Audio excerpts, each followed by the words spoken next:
whatever you do, don't fall asleep. I'm your boyfriend now, Nancy.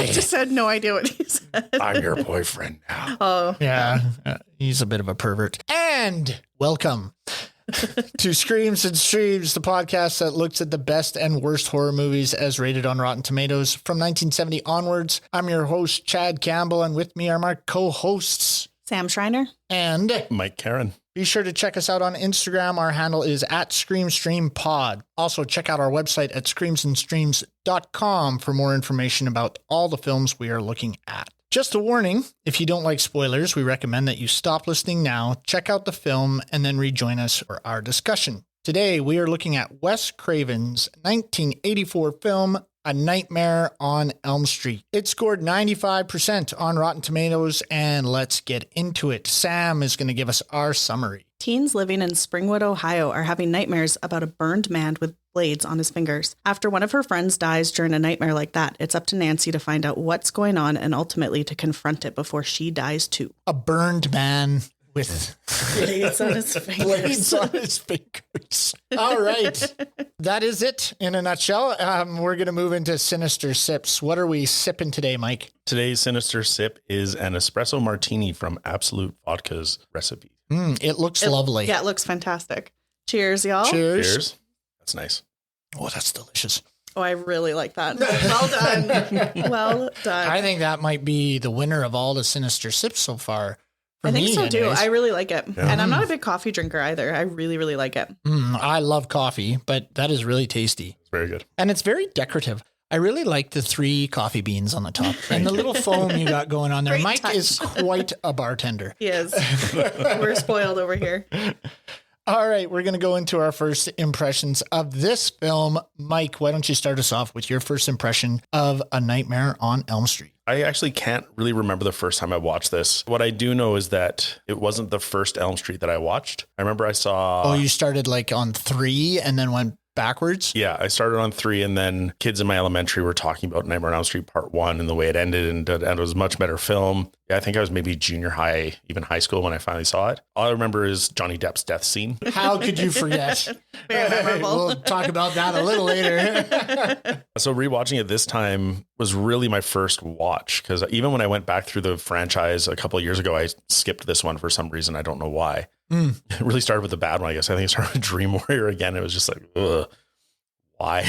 I did like Don Dawkins' Dream Warrior, that song, though. I thought that was pretty good. Yeah. He had the guitarist, I don't remember the guitarist's name, but he had a Skull and Crossbones guitar he had specially made for that video. That video. Nice. It looked awesome. It looked really shitty to play, but sounded good.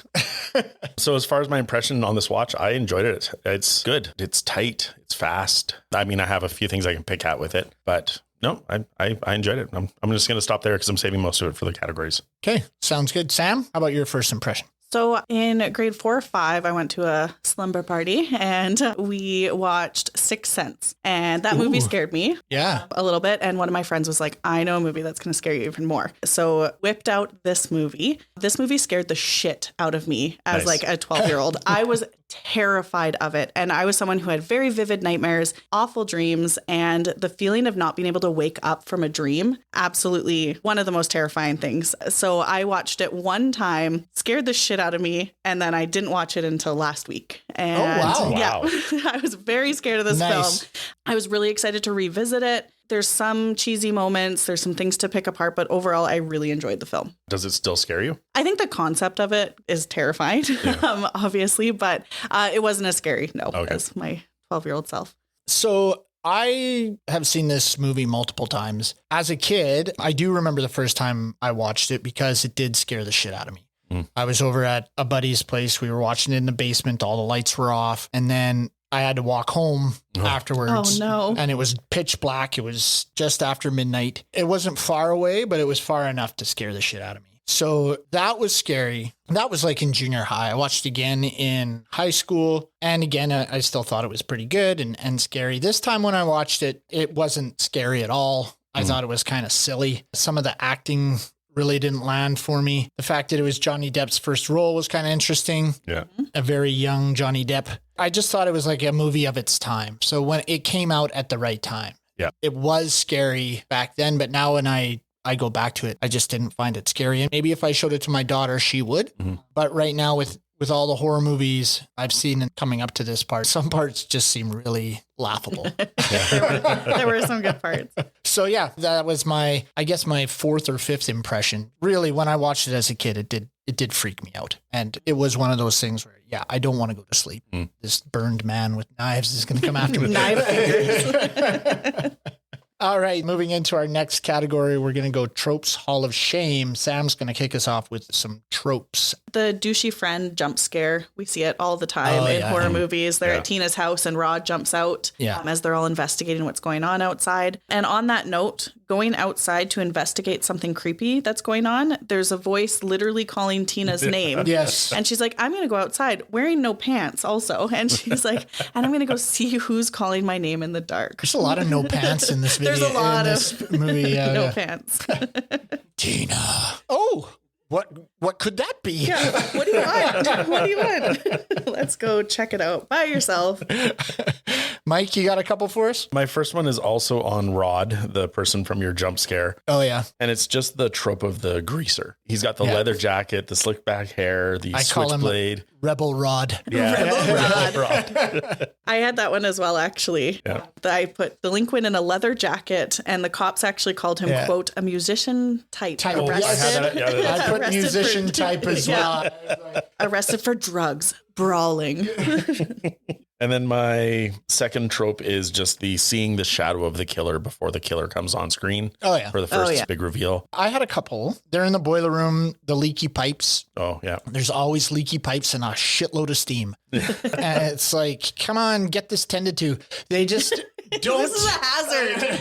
Where is OH&S? There's no safety standards in the boiler room. I mean, anytime someone goes in the basement or into a said boiler room, there's always leaky pipes and just a grotesque amount of steam. I've been in boiler rooms and never have I seen that amount of steam. Have you seen any? No. There's no steam. No steam whatsoever. So they're all well lit and dry? Weird. Yeah. Funny, eh? And a low amount of flame. Like there's not a lot of flame. It's not red engulfing and everything's hot. the entire room. My second one was the trap montage where she's setting up the traps. That's so funny. I come to that later. Like getting on the sledgehammers up there, and she's like figuring stuff out. And first of all, how the fuck does she know how to do all this stuff? It's from the book, remember? She picked out the booby trap book and she read up on it. Right, yes. And then she's an expert. She's making like light bulb bombs. Yes, I'd forgotten about the booby trap book that everyone must have to fight the sinister devil that attacks you in your dreams. Because I mean, putting on light bulb explosives are a real like do one and done kind of thing, right? Well, you think she's gonna do like a tripwire or something. If it even comes back, like you don't think it's anything significant. You're like, okay, she's not gonna learn much from this book, but she's like making bombs in this crazy montage. Yeah. It's hilarious. I do have a comment on that later too. Yeah. Okay, so now we'll go back to Sam. The adults don't do anything. And where are the adults? Yeah. So we see this all the time in horror movies. There's no adult anywhere. They go on vacation or wherever, and they don't believe Yes. any of the kids as well. That was one of mine was they never believe. It's always happening. Oh, what are you on? Yeah. You know, stuff like that. Yeah. I also said the police along the same line. Right. Were Oh, also pretty versatile. And the dad. I was like, oh, go just watch her. Dad is useless. A little wave. Screaming at that scene where she's screaming at the one deputy and he's like, what's happening? I love that it's like, if anything strange happens, come and get me. Yes. Like, that doesn't qualify as strange. The daughter's yelling and screaming and smashing windows. Yeah. Maybe I should tell the detective. Yeah. Just dumb. You have one job. Yeah.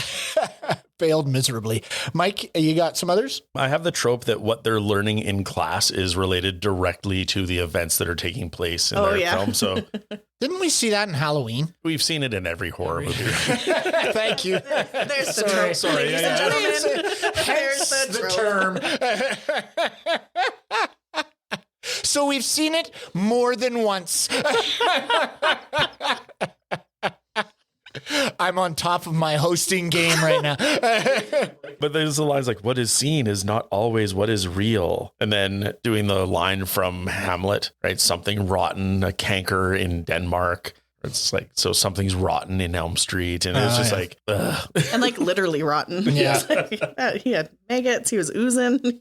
And then my other trope is, and I don't know if this was because it was a dream sequence or not, I can't remember, but the fog at night. Oh, yeah. Yeah, I had there's that. always So fog much at night. fog. Yeah. I had a couple others right at the end where she says, I don't believe in you. And then he turns all twilighty. It turns all glittery and disappears. And so that's supposed to make us, it's just over because it's not real. Yeah. Also, the helpless victim running around in a point of view shot. Right. It just happens so much. I mean, it's do-do-do-do. You've got that scary music and she keeps looking back. And I don't know about you, but when I'm running from something, I very rarely look back. Yeah. I run the hell out. And then when I start to feel gassed, maybe I'll look back and be like, I'll is assume this it's thing always close? behind me. Yeah.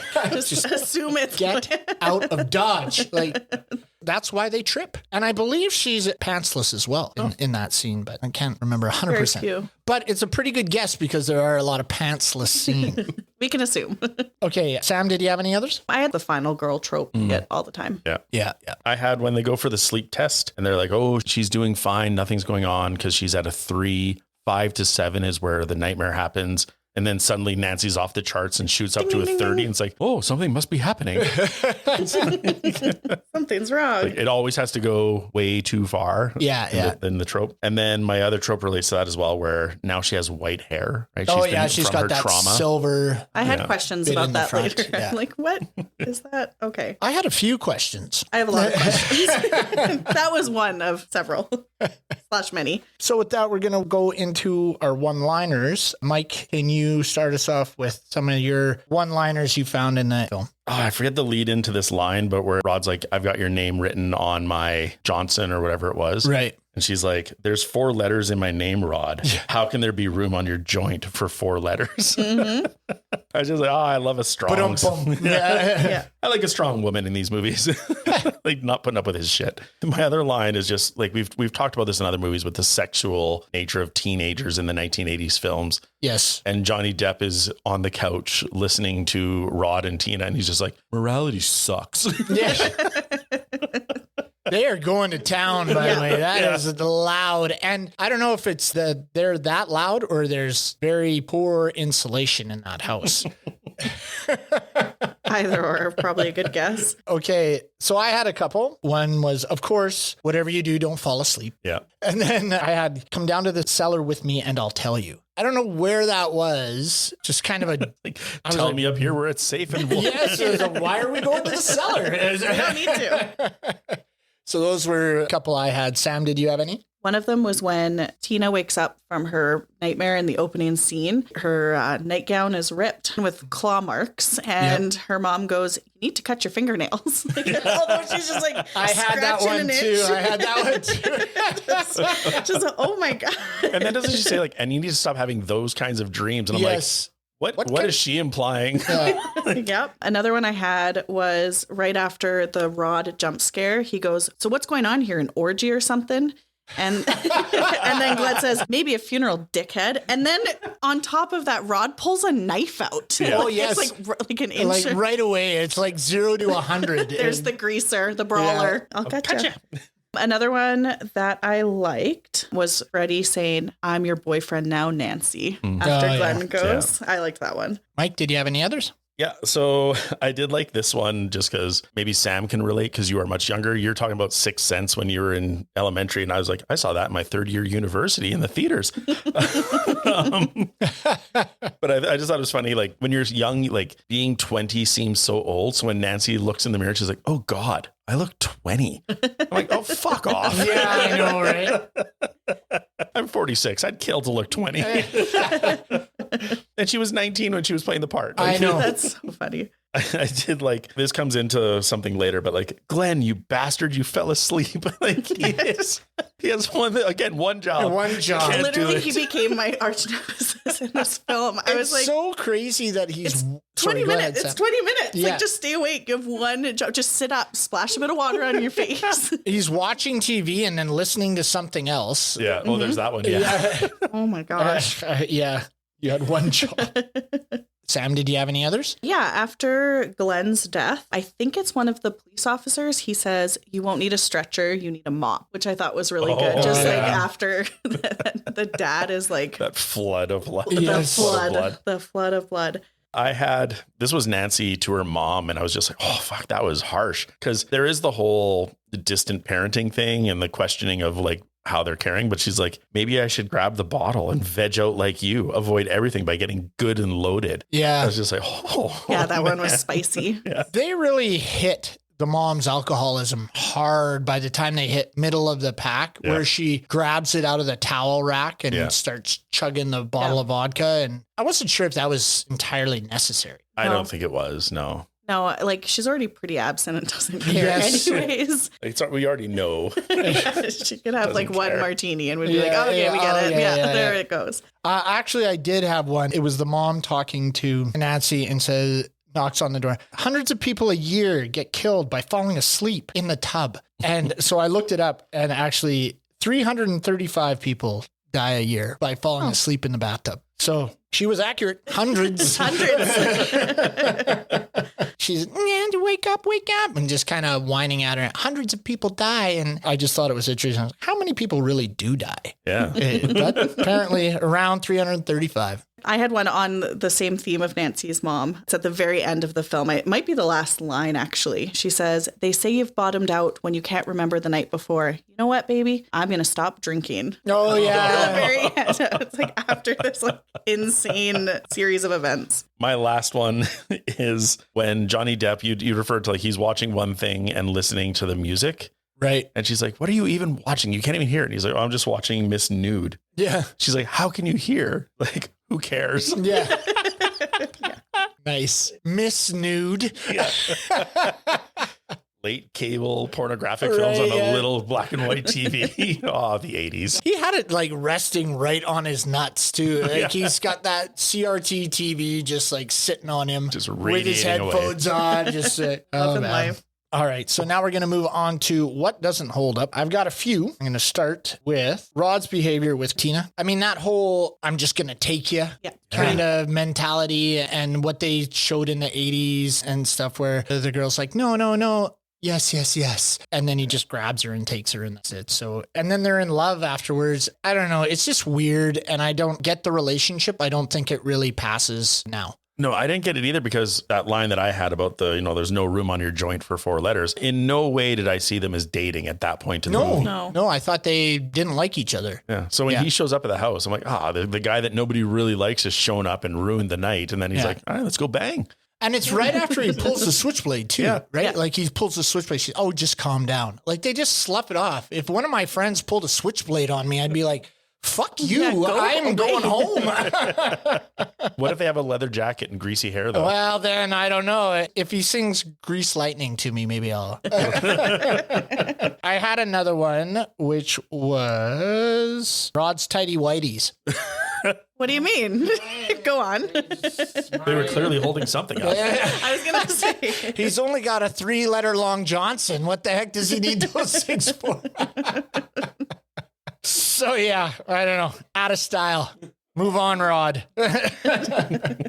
Sam, did you have any? You kind of mentioned it before, Chad, but Freddy just disappearing at the end into like glitter cloud I felt like that did not hold up very well. Yeah. There's lots of flaws with Freddy, but one of them that was really laughable was the scene where his arms extended. Oh, I had that too. So bad. And he was like a wacky inflatable arm man.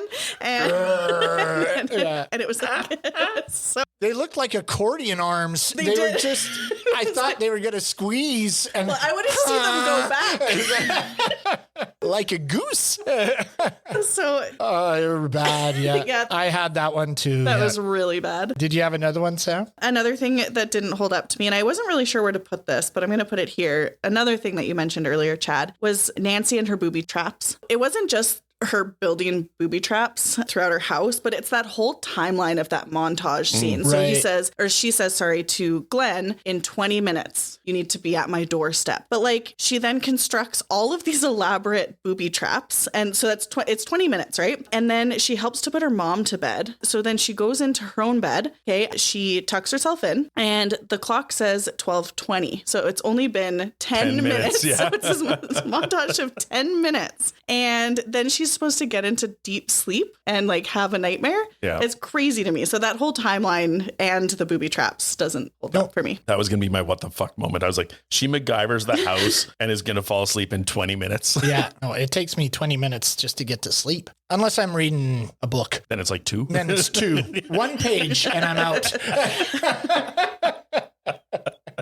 Okay, Mike, did you have some? My first one is Nancy's upset acting when she's talking to her parents and she's trying to convince them that Freddy's real and she's like screaming about it. I thought she did a really good job in the rest of the film, but then she really chews it up. Yeah. A lot of actors do struggle with it. They don't sell it. So that's my first one. And then again, this is sort of Nancy's overacting, but the melodrama between her and her mom in the kitchen. Oh, it's too much. It's too much. Yeah. And the slap. And it's just like, there are some actors that think intense moments all have to be screaming. And you can get through your emotion, can be angry, but you don't have to scream all the time. And that was one of the problems I had with Possession. It was just all screaming all the time. And maybe if they worked a little on their craft, they wouldn't have to scream a lot. I had a couple others. Sam, you mentioned the accordion arms, which I had special effects, some of it lousy. And I said the long arms were one. I did have the acting as well and the makeup. I put the mom as an example for the makeup because I'm not sure if that was a spray on tan. Oh, yeah. Or if that is some heavy kind of toner. I don't know what the fuck's happening with that makeup. But she looks unbelievably brown for who she is. The moment I saw her, it could be a what the fuck, but I was I was like, what is happening? And I just thought it was way, way too overdone. And the last scene in the boiler room was just way too long. I thought it didn't hold up for me. Those characters are best in quick chase scenes, quick cuts. Yeah. Things like that. I don't need to see them try to act to each other. Yep. I don't care. So I thought that was a little too long. So those were my other two. Sam? Mike, you mentioned the kitchen scene between Nancy and her mom, and you kind of ended it with like the slap your kid, like slapping your kid right across the head. It's like probably frowned upon a little bit. Frowned upon a tad, yeah. A little bit. So that was one of mine. Another one I had was not doing CPR on Rod. He was dead for like literally 1 second. Yeah.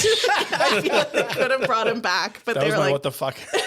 I think it could definitely fall into that category. Because it's like, okay, he literally 1 second. They're like, all right, let's take him down and bag him up. Sucks to suck.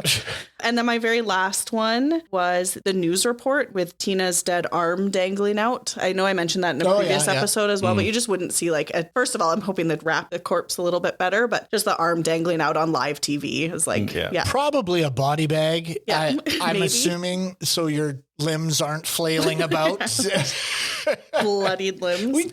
This is the second time you can reference the wacky. It's actually right under that comment too. It's like, on that note, Tina's arm dangling and flailing. Mike, did you have any others? Well, actually, my last doesn't hold up. It relates to what we've already talked about with how she defeats Freddy, like how bad it was. Right. But I also don't understand how one person just has to say, I don't believe in you. And he's like, I'm done. It's like, there are hundreds more. Right. That he could be like, all right, then I'm going to go to this kid over here. Like, why? Because Nancy doesn't believe. That ends it. Right. I think that would fall under a what the fuck moment for me. It's like, what? That's it? That's all it takes. Okay. I'm talking to you, but I don't believe in you. Yes. The same thing happened in It, right? At the end of It. You're not real. You're not real. Then he goes away. Now we're going to move into our most gratuitous scene. Sam, why don't you kick us off with most gratuitous? I probably have the same as both do as well. Tina's death. The whole scene, it was epic. It was gory. It was kind of weird. Super weird. So I thought the blood, I love gore in these movies as well, but the blood explosion, I was like, holy shit. I loved it. Yep. So yeah, that was definitely my top. On the Tina death, I'll just add mine in here because it was that, but I loved when her body flies around and smokes Rod in the head. I laughed out loud and my husband was like, what are you laughing at? Isn't that a scary movie? And I showed him. He was like, okay, yeah. Yeah, the way she flails about and goes up on the ceiling, and it's so well done still. Yeah, I really liked it. And then my other overly gratuitous was just the nails, and I could put this in ear splitting as well. Like I know it's supposed to be really scary, but the sound just wasn't what it should have been. Kind of took you out of the moment. And I get like it's supposed to be scary, and that's the whole thing: the finger knives and scraping and chasing. But I thought it was too much, and the sound was off. So it kind of overlaps with eerie to ear splitting as well. Right. They really cheese it up in the later Nightmare on Elm Streets where he takes his knife hands and like clicks them together. And it's like, oh, yeah. It's like, oh, I got a Ginsu knife and start cutting through cans. And shoes, but still a tomato. But still a tomato. Yeah, look at this. Mike, do you have any gratuitous scenes? So my other one is the blood fountain when Glenn dies. Yes. I thought that effect was so good. Yeah. Yeah. Yeah. So good. It was great. And I could not believe the amount of blood. Oh, so much blood. It was so good. Yeah. I loved it. And it looked so good. Yeah. Like, it just looked awesome. Yeah. Well, you both stole mine, but it's obvious because the blood fountain and Tina's death were both the coolest things. So good. I thought Rod's death in the jail cell was a bit cheesy, like the snake sheet. Yeah. Just kind of wraps around him and grabs him was a little kind of overdone. But those other two deaths were golden. Yeah. So we're going to move on to terrifying or titillating. I had one, and I think it's a bit of both, but it is the bathtub scene. The claw coming up like Jaws and just kind of coming towards Nancy. When I was a kid, I remember thinking it was pretty sexy. That she was in the tub. Oh, she's in the tub and she's naked. And you junior high boy, you get all excited, right? I see kneecap. But oh my Lord. If she just comes up a little higher, but then the blades come out and you're just, whoa, what the heck? It just slowly creeps towards her and then goes down. And I remember seeing that the first time and just being like, whoa, that's crazy. And respecting that shot, watching it this time, I looked at it again and was just like, yeah, still such a really cool shot. So, So I thought that was kind of terrifying, more titillating when I was a young boy. Kind of titillating. Not so much. You really paused there too. You're like kind of terrifying. Maybe. Reminiscent of it. But a lot of titillating. All right, Sam, do you have any? I had the same scene as well. And I think that just the fact that her legs were also spread as well, like you can see kneecap, as Mike said, but I think that kind of added to the titillating aspect as well. For sure. And then my other one we've mentioned is just Tina running around with no pants on and in the nightgown as well. Right. Yeah. So yeah, there was very few pants worn in this film. And you could say the same about Rod with just his leather jacket. He's running around with no shirt on too. Yeah. There weren't a lot of clothes worn. No. Nope. Mostly at school, they wore clothes, but any other scene, they always clothes. had something off. Yeah, that like multiple layers. Yeah, like a sweater over a blouse, like a button up. Yeah. Okay, Mike? So for my comment on the terrifying, I wouldn't say this still scares the shit out of me or anything like that, but it still does a good job with that dream sequence, can't get away. And so that terror of that side of it. For the titillating, loved at the beginning when Nancy wakes up from her nightmare and the mom's checking on her and then her like partner comes in and he's like, coming back to the sack or what?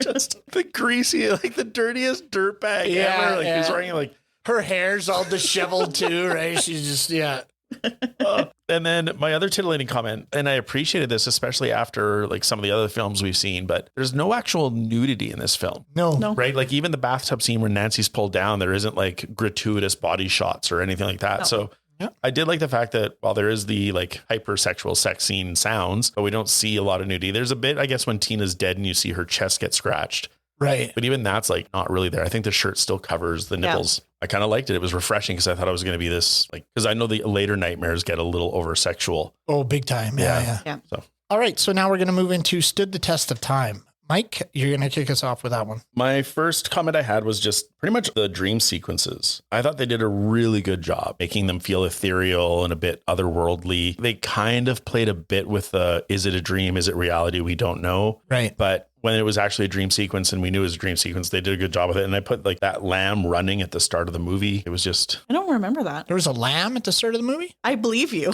Totally glazed over that. Yeah, moment. I must have missed it. But yeah, I just thought it was just one of those things where it's like, it's a weird dream because like there should be no lamb in that moment. That's my first test of time. My next one is the stretching of the ceiling over Nancy when she's in bed. Oh yeah, I had that like one too. that. That's Yeah. such a good shot. And Yeah. Freddy So like comes good. pressing through. Yeah. Yeah. Sam? We talked about it before. The blood stood the test of time. There's so much of it. Loved it. And then with the dream sequence, just that idea of like not being able to get away or not being Yeah. able to wake up and what is reality, what is a dream. I would agree they did a really great job with that.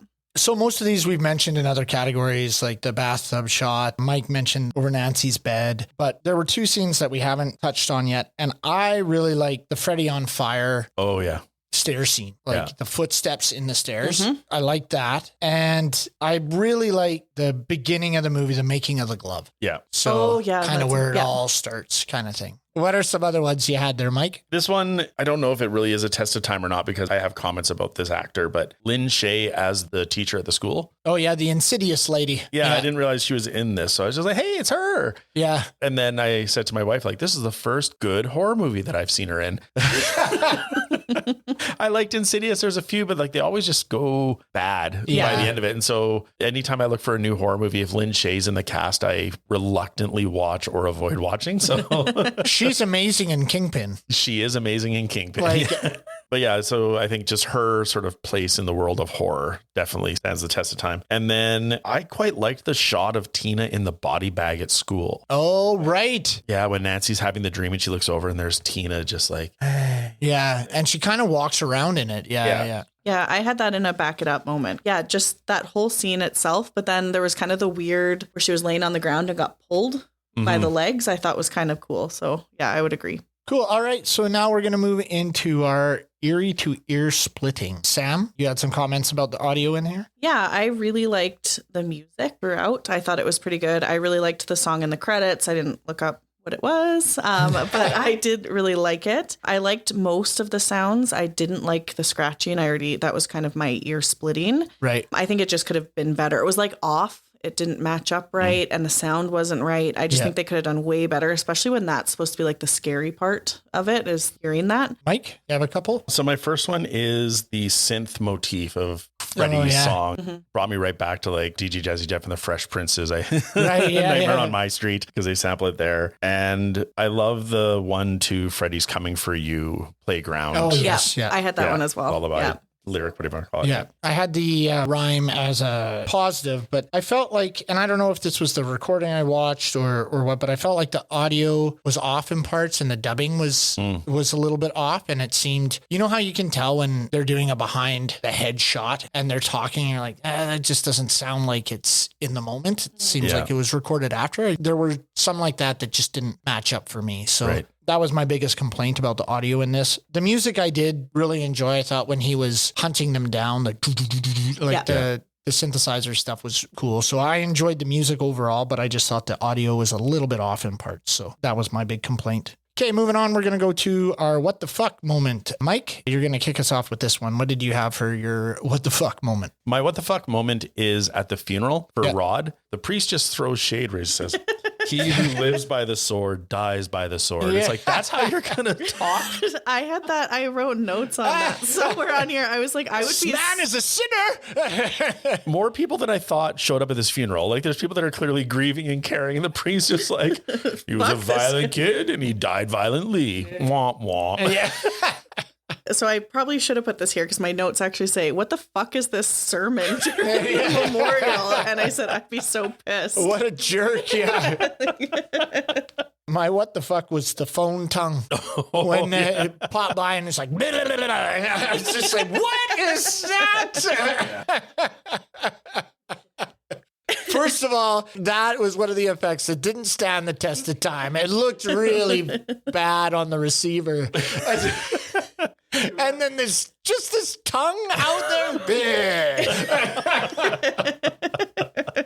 It looks so bad. It's just, what the fuck is that? Now we're going to go into our back it up moments. Sam, did you have a back it up moment? Mine was the body bag scene in the school that I mentioned earlier. Oh, yeah. So Mike? We've already talked about the scene, but Nancy in the bathtub, I love the way they did that shot where she gets pulled through the tub into the deeper water. And that shot and sequence I thought was really good. Right. Yeah. And again, that like I have a terror of being in open water with something grabbing me from underneath. So that is the scene that like really hit me out of everything else in this film. Oh, wow. Yeah, it was a good scene. I did not really have a back it up moment. Yeah. So we're going to move on. Hiding in the shadows. I had a few things just some questions. We all have questions. Nancy wakes up from this dream. She wakes up and she puts a button up shirt on. Like she just wakes up, goes to the closet and puts on, she changes her one shirt to a button up shirt. To like a boyfriend shirt the next morning Yeah. kind of Like, outfit. and Yeah. it's long. She's not wearing pants. And I was like, why? Yeah. Like if you're going to fight somebody, don't you get into some comfortable clothes? Like, anyways, that was one of them. And I also we had mentioned this before, but I was just unclear on why the mom's alcoholism was relevant and as relevant as they made it. Yeah. Like I don't know. I understand that, they burned this guy, but he was a child murderer. So I'm not sure if that is what's creating this alcohol dependence. I'm not sure. They don't really go into it at all. So they don't address it. They just, mom's an alcoholic. Maybe you just need to be comatose, blah, blah, blah. But there's no resolution or anything with it. They just kind of leave it hanging there. And I'm not sure why it's relevant to the story. Yeah. Because she could have just been a distant parent. Yeah, for sure. it. I would agree. Mike, did you have any? I did have one comment, and it's nice to hear Johnny Depp without an accent. And I don't mean like his Jack Sparrow accents. I don't mean his like European accents. I mean his whatever affectation he has developed in his real life. Because if you watch Johnny Depp interviews now, he's got this weird, I don't even know what it is, Bronx, Long Island / Europe thing. Yeah. And so when I was watching this, I'm like, is this him in his original like non-accented voice, or is he not using his accent in this film? Right. But like in Edward Scissorhands, he doesn't have an accent. Jump Street, he doesn't have an accent. And so I just appreciated hearing him talk without an accent. Nice. And then, or another one that I have, we've talked about this before, but Glenn is just unreliable. Yes. Kind of the worst. Yeah. Which is why he dies. Should have died earlier. Sam, did you have some? I was really confused about Nancy's hair turning white. That was so weird. I know we talked about it earlier. The bars on the windows. And You're they were set locking up in them like a couple hours. Like that was a quick job. Dad's got clout with the security companies. That's right. Yeah. Yeah. So that was kind of interesting to me. And then the last thing I had was the sleep study. Like your child, her like best friend was just murdered and you witnessed the body. It was potentially the boyfriend / lover boy. And then you're going to put her in a sleep study? Like what, instead of like therapy, counseling, like any talk to her yourself maybe, but instead you're going to hook her up and she's like, no, I don't want to sleep. And you're going to put her in a sleep study. So that was kind of interesting.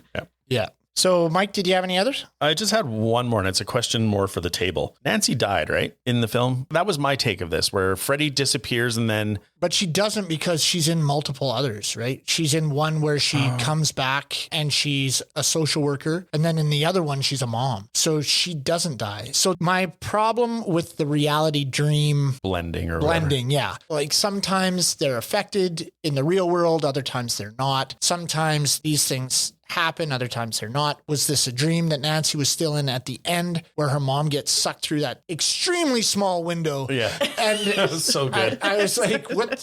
I'm unclear as to what's happening. They're all alive, right? Yeah. And hey, we're all just going to school and blah, blah, blah. And then it's done. It reminds me of Harry Potter and the wands. And it's just magic. Just don't worry about it. That's why I thought she was dead, because I thought that sequence was...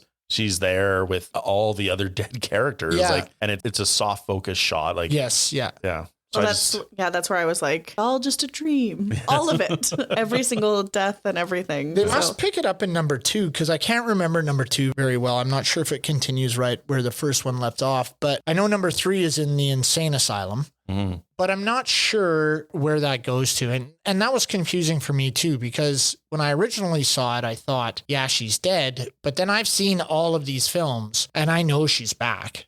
Yeah, she becomes a social worker. She becomes a mom. She gets hired on for multiple roles in the series. So that ending doesn't make sense. So maybe they filmed it, didn't think it was going to do well. And then they're like, well, we got to backtrack our way out of this. Because Craven did want this to not have sequels, right? He wrote it as a one-off and done. So yes. Yeah. I don't know. Okay. And yeah, like I said, the reality stuff between the dreams and the reality just seem to get blurred sometimes. I'm not sure what the hard and fast rule is there. Are no rules, it's magic. Yeah.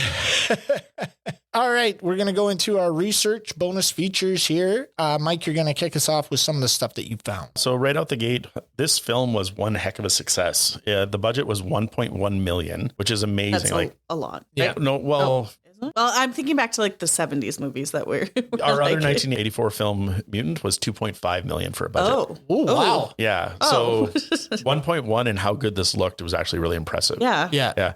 But it made 57 million worldwide. Wow. Yeah, it did very well. I want to get this one started out of the way because it's kind of a downer, but it's pretty freaky. The movie was actually based on real life events or a news article that Craven had read about a family that escaped the killing fields in Cambodia, made it their way to the United States. And then one of the young boys in the family was complaining about being chased by something in his dreams. And the quote from the interview that I saw with Craven was, he told his parents he was afraid that if he slept, the thing chasing him would get him. So he tried to stay awake for days at a time. When he finally fell asleep, his parents thought the crisis was over. Then they heard screams in the middle of the night. By the time they got to him, he was dead. He died in the middle of a nightmare. Here was a youngster having a vision of horror that everyone older was denying. And that became the central line of Nightmare on Elm Street. Ooh, I actually got goosebumps from that. So scary. I just had a quick comment about the budget. The cost was roughly 1.8 million to produce, but only 57,000 of that was set aside for special effects. That's even crazier then. Yeah. So Jim Doyle accepted the job because he was desperate for work, and the movie made its entire budget back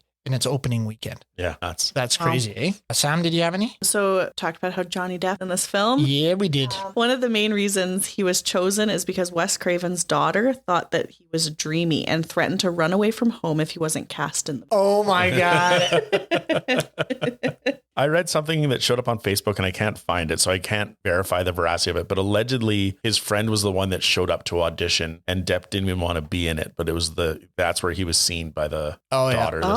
Yeah. I just want to get this out of the way because we've shat on this scene, but it's where Freddy's arms elongate. It was achieved by having men with fishing poles on each side of the alley operating a set of puppet arms attached to Robert Englund. Yeah, that's why it looks so weird. Imagine just like sitting there and having to run along the road as he's trying to walk by with these. So bad. Oh, man. Mike, did you have some others? Some other sort of inspirations for this. The name Freddy Krueger is based on a bully from Wes Craven's childhood. Yeah. So I love that little just like, I think we watched the same interview because okay. And then for the sort of impetus for how he came up with the knife glove or the knife fingers, or whatever you want to call it. You know, he didn't want to just do an axe or a machete or a knife like every other slasher had. And so he figured like animals terrify humans and the idea of claws. Right. So he wanted to give his monster claws. Oh, that's cool. Nice. Yeah. And then the last one for the sweater originally was supposed to be red and yellow, but then Wes Craven was reading into color theory. And apparently that shade of red and that shade of green are extreme contrasts to the human retina and sort of the hardest combination for us to process. Yeah. Really off-putting. Yeah.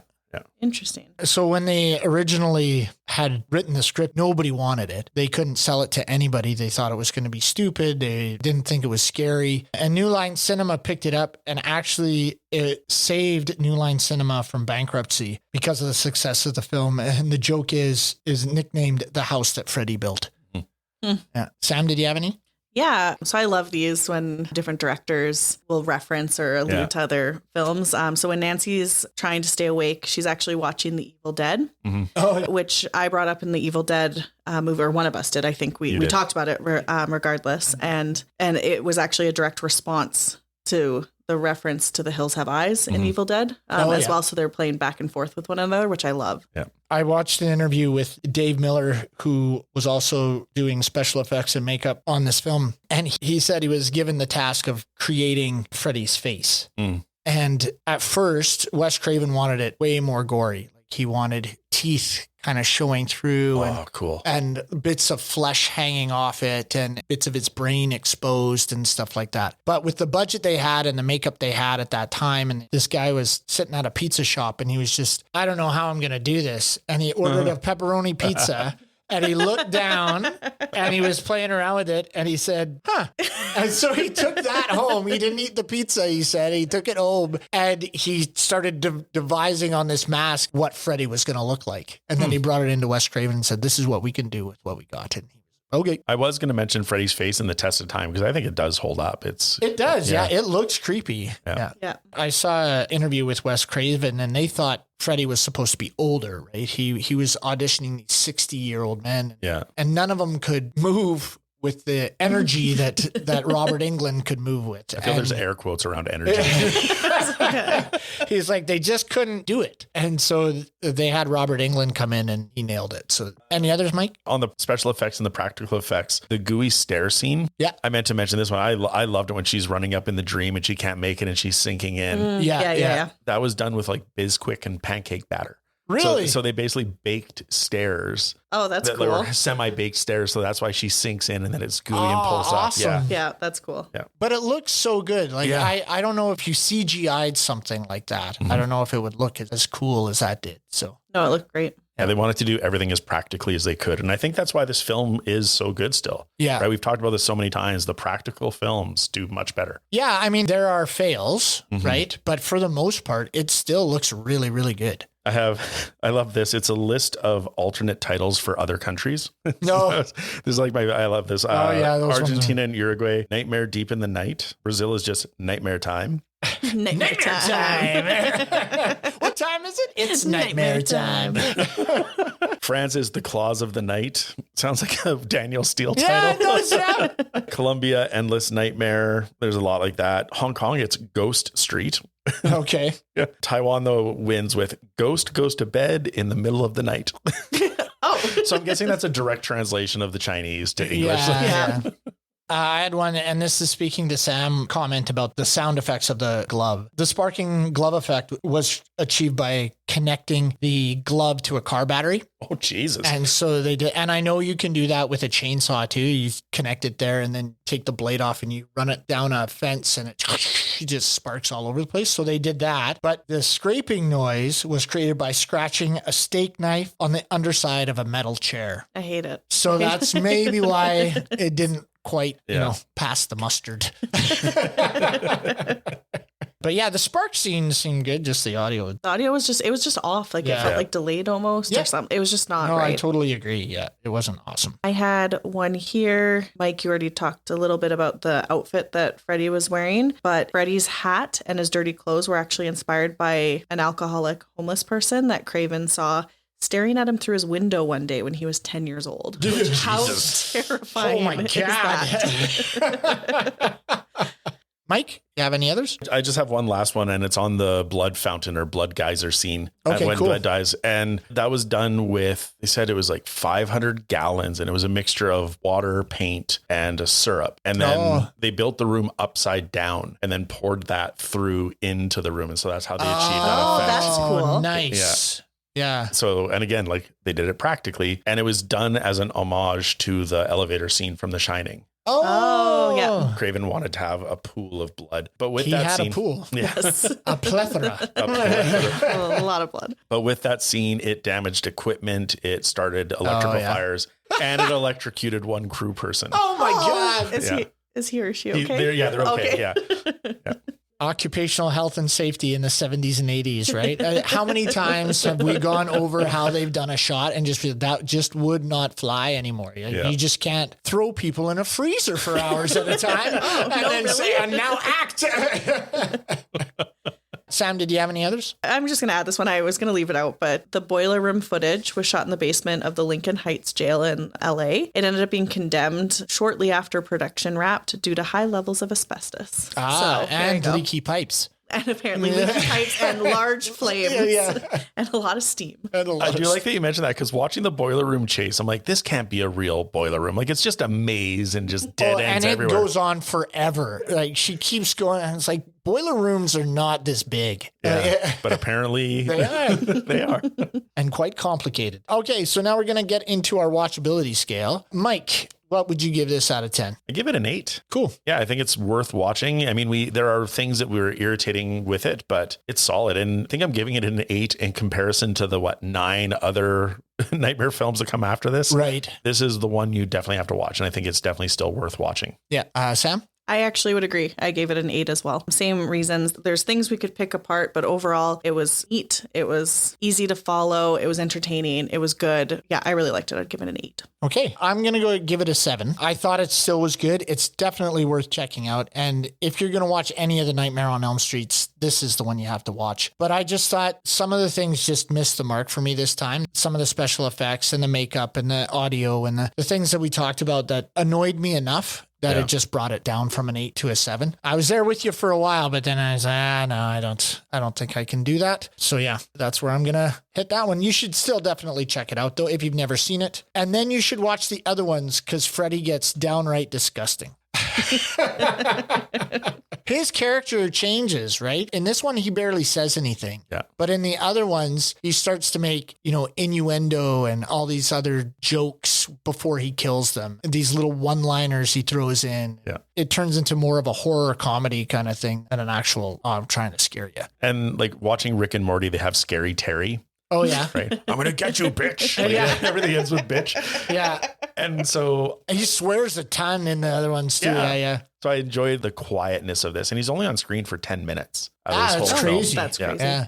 Okay. That being said, we are going to thank you very much for listening to us. Remember to follow us on Instagram. We are at ScreamStreamPod. Stop by our website, screamsandstreams.com, where we have information about our episodes, descriptions of our categories, links to our research, our watchability scale, and a page where you can recommend movies you want us to discuss. Please rate, comment on, and subscribe to our show on any of the platforms where you get your podcasts. Until next time, this has been Chad and Sam and Mike. Scare you later.